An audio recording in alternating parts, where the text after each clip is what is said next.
तर नमस्कार विद्यार्थी मित्रांनो, पुन्हा एकदा तुमच्या सर्वांचं संतोष गांधीले या युट्यूब चॅनलवर सहर्ष स्वागत. मागील 2 व्हिडिओमध्ये आपण फिगर ऑफ स्पीच विषयी महत्त्वाचे 10 अलंकार बघितले होते. आज शेवटचे महत्त्वाचे 6 अलंकार आपण या फिगर ऑफ स्पीच मध्ये बघणार आहोत. याच्या अगोदरही तुम्हाला सांगितल्याप्रमाणे एखादी स्त्री जसं आपलं सौंदर्य आहे ते अधिक चांगलं दिसावं किंवा आहे त्या सौंदर्यामध्ये अधिक भर पडावी म्हणून वेगवेगळ्या प्रकारचे दागिने परिधान करत असते. अगदी तशाच पद्धतीने कवी लोक सुद्धा कवितेला एक चांगला अर्थ प्राप्त व्हावा, एक मोहकृती यावी यासाठी वेगवेगळ्या प्रकारच्या शब्द चमत्कृती त्या ठिकाणी साधत असतात. त्यालाच इंग्लिशमध्ये फिगर ऑफ स्पीच किंवा मराठीमध्ये त्याला आपण अलंकार म्हणतो. तर चला आजच्या व्हिडिओमध्ये आपण जो अलंकार बघणार आहोत त्यातला एक अलंकार आहे इन्व्हर्शन.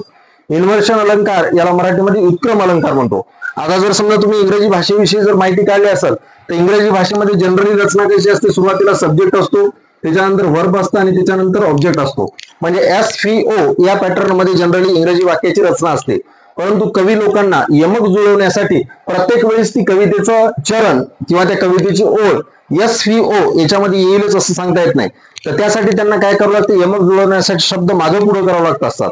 तर अशा पद्धतीने कवितेच्या ओळीमधले किंवा चरणामधल्या ज्या काही ओळी येतात त्या जर SVO या पॅटर्न मध्ये आलेल्या नसतील आणि वेगळ्या जर पॅटर्न मध्ये जर आलेल्या असतील तर त्या कवितेच्या ओळीमध्ये इन्व्हर्शन अलंकार साधत असतो. For example, soft and thick the snow ले. बघा, सॉफ्ट म्हणजे मऊ, थिक म्हणजे जाड, द स्नो ले, ले म्हणजे पसरणे, बर्फ पसरलेले. कसं पसरलेले, सॉफ्ट अँड थिक. आता ओरिजिनली याचं कन्स्ट्रक्शन कसं असायला पाहिजे होतं या वाक्याचं, द स्नो ले सॉफ्ट अँड थिक. बरोबर आहे, द स्नो ले सॉफ्ट अँड थिक. परंतु या वाक्यात काय झालेलं आहे, आपलं इथं सुरुवातीला ऑब्जेक्ट घेतला त्यांनी आणि नंतर स्नो आणि ले नंतर घेतलेले. हे कशामुळे केलं तर कवितेच्या ओळीमधलं यमक जुळण्यासाठी केलेले. अशा पद्धतीने जर एखाद्या कवितेच्या ओळीमध्ये मूळ रचना सोडून जर वेगळ्या पद्धतीची जर रचना केली असेल तर त्या कवितेच्या ओळीमध्ये इन्व्हर्शन नावाचा अलंकार साधत असतो. त्याच्यानंतर बघा ॲपॉस्ट्रॉफी. ॲपॉस्ट्रॉफी म्हणजे परोक्ष संबोधन. आता परोक्ष संबोधन म्हणजे काय, एखादा मृत व्यक्ती असेल किंवा निर्जीव व्यक्ती असेल त्याला संबोधून ज्यावेळेस आपण एखादं वाक्य कवितेमध्ये बोलत असतो किंवा कवी आपल्या कवितेमध्ये एखाद्या मृत व्यक्तीला किंवा निर्जीव वस्तूला संबोधून जर काही रचना जर त्या ठिकाणी करत असेल तर अशा त्या कवितेच्या पंक्तीमध्ये किंवा त्या कवितेच्या चरणामध्ये ॲपॉस्ट्रॉफी अलंकार असतो. For example, Bapu, India is in need of you today. Bapu, आता बापूला हाक मारायला ते बरोबर आहे, याचा बाप मेला का, पण काय म्हणाले, बापू म्हणजे महात्मा गांधी म्हणाले, आपल्या बापाला बापूल म्हणे ना, बरोबर आहे, आपला बापू कवाचा खपलाय. ते काय म्हणले, Bapu, India is in need of you today, आज तुमची देशाला गरज आहे. आता महात्मा गांधी खरं जे नाही, थांब थांब बापू मी येतो आता लगेच, नाही होणार तसं. किंवा आपण एखादं जुनं घर ज्यावेळेस सोडतो आणि नव्या घरामध्ये जातो त्यावेळेस आपण त्याला म्हणतो गुड बाय माय ओल्ड होम, गुड बाय. ते काय म्हणणार आहे, जाय बरं झालं गेला कदर लोदोडी, असं म्हणाल का नाही. तर अशा पद्धतीने जर एखाद्या मृत व्यक्तीला किंवा निर्जीव वस्तूला संबोधून जर एखादी कवितेची पंक्ती आली असेल तर तिथं ॲपॉस्ट्रॉफी किंवा परोक्ष संबोधन नावाचा अलंकार त्या ठिकाणी साधलेला असतो. त्याच्यानंतर बघा पॅराडॉक्स. पॅराडॉक्स म्हणजे विरोधाभास. सरळ सरळ विरोधाभास सांगितलेला असतो त्या कवितेच्या ओळीमध्ये. म्हणजे एकीकडे सांगितलं जातं वेगळंच आणि दुसऱ्या ओळीमध्ये दुसरं सांगितलं जातं. आता लगेच उदाहरणाच्या सहाय्याने कळलं तुम्हाला. काय सांगितलंय, I can see you. I can see you म्हणजे मी तुला बघू शकतो. दो आय एम ब्लाइंड, जरी मी आंधळा असलो. आता कसं शक्य होते, ते जर आंधळा असेल तर बघू शकेल का, नाही बघू शकणार. म्हणजे एक तर खोटं बोलायलंय नाहीतर आंधळ नाही. काय म्हणाले ते, आय कॅन सी यू, मी तुला बघू शकतो जरी मी आंधळा आहे. मी धावू शकतो जरी मी लंगडा आहे. कसं पण काय होणार आहे का नाही. म्हणजे कवी लोक कल्पना करत असतात. तर अशा पद्धतीने विरोधी जर कल्पना एकाच कवितेच्या ओळीमध्ये जर आल्या असतील तर त्या कवितेच्या ओळीमध्ये पॅराडॉक्स किंवा ज्याला आपण विरोधाभास अलंकार म्हणतो. त्याच्यानंतरचा अलंकार आहे पण, की ज्याला आपण मराठीमध्ये श्लेष अलंकार म्हणतो.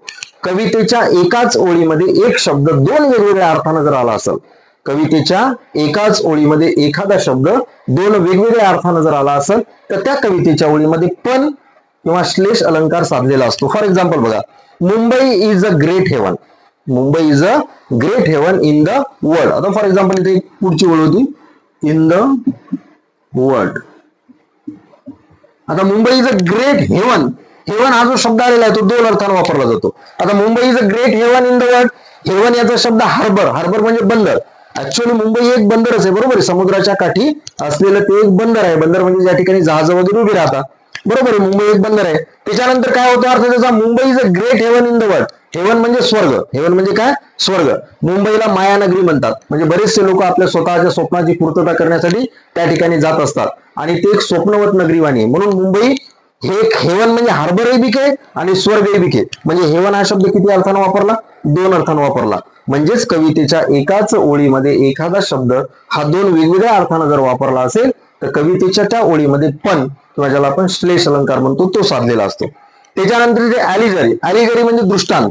आपण आता एखादी गोष्ट आपली पटवून देण्यासाठी किंवा आपल्या मनातील भावना अधिक चांगल्या प्रकारे लोकांना सांगण्यासाठी वेगवेगळ्या प्रकारचे दृष्टांत देत असतो. जसे गीतेतले, रामायण, महाभारत याच्यातले वेगवेगळे उदाहरण देत असतो किंवा त्याच्यामधल्या एखादी गोष्ट सांगत असतो आपण.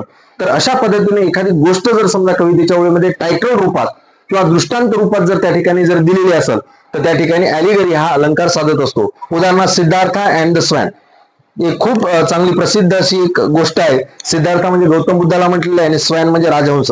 म्हणजे राजहंस आणि सिद्धार्थ गौतम बुद्ध यांच्यातून एक दृष्टांत सांगण्याचा त्या ठिकाणी प्रयत्न केलेला आहे. अशी जर जशाला तशी जर कवितेमध्ये ओळ आली असेल किंवा the king Midas and his people अशा पद्धतीने टायटल रूपात जर आला असेल तरी सुद्धा त्या कवितेच्या ओळीमध्ये कुठला अलंकार साधत असतो? ॲलिगरी, ज्याला आपण दृष्टांत अलंकार म्हणतो. आणि शेवटचा अलंकार आहे बघा टॅटोलॉजी. टॅटोलॉजी म्हणजे व्यर्थ पुनरावृत्ती.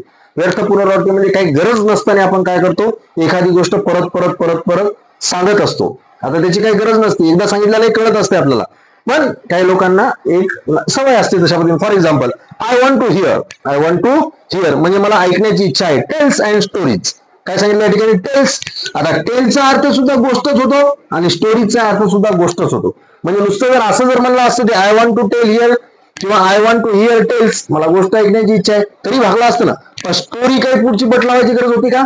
काही गरज नव्हती. म्हणजे एकाच कवितेच्या ओळीमध्ये जर एकच शब्द, 2 शब्द वेगवेगळे, अर्थ मात्र त्याचा कसा आहे? एकच आहे. अशा पद्धतीने जर व्यर्थ पुनरावृत्ती जर केली असेल तर त्या कवितेच्या ओळीमध्ये टॅटोलॉजी किंवा ज्याला आपण मराठीमध्ये व्यर्थ पुनरुक्ती अलंकार म्हणतो हा अलंकार साधत असतो. तर अशा पद्धतीनं मला वाटलं ते 16 अलंकार मी तुम्हाला पार्ट 1, पार्ट 2 आणि पार्ट 3 मध्ये सांगितलेले. याच्याही व्यतिरिक्त जर तुम्हाला वाटत असेल एखादा अलंकार महत्वाचा आहे जो की माझ्याच्यानं सांगला गेला नाही तर तुम्ही नक्की कमेंटमध्ये मला त्या अलंकाराविषयी सांगा. नक्की मी त्याच्यावर एखादा स्वतंत्र व्हिडिओ बनवेल किंवा तुम्हाला एक्सप्लेनेशन करून त्याच ठिकाणी त्या अलंकार सांगेल.